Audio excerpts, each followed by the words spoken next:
దేవుడు అనేది సర్వశక్తిమంతుడు, సర్వజ్ఞుడు, సర్వాంతర్యామి అని పిలువబడే ఒక ఉన్నతమైన శక్తి.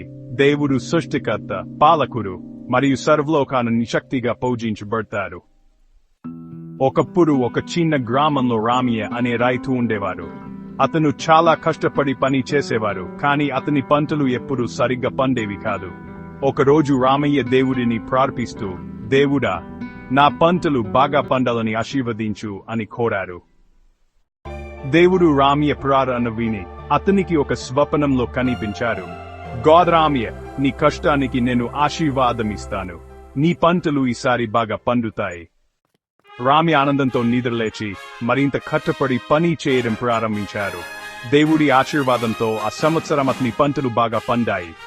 రామయ్య తన గ్రామంలో అందరికీ సహాయం చేస్తూ దేవుడి కప్పకు కృతజ్ఞతలు తెలుపుతూ జీవించారు. ఈ కప్ మనకు దేవుడి ఆశీర్వాదం మరియు మన కృషి కలిసినప్పుడు మనం ఏదైనా సాధించగలమని నేర్పుతుంది.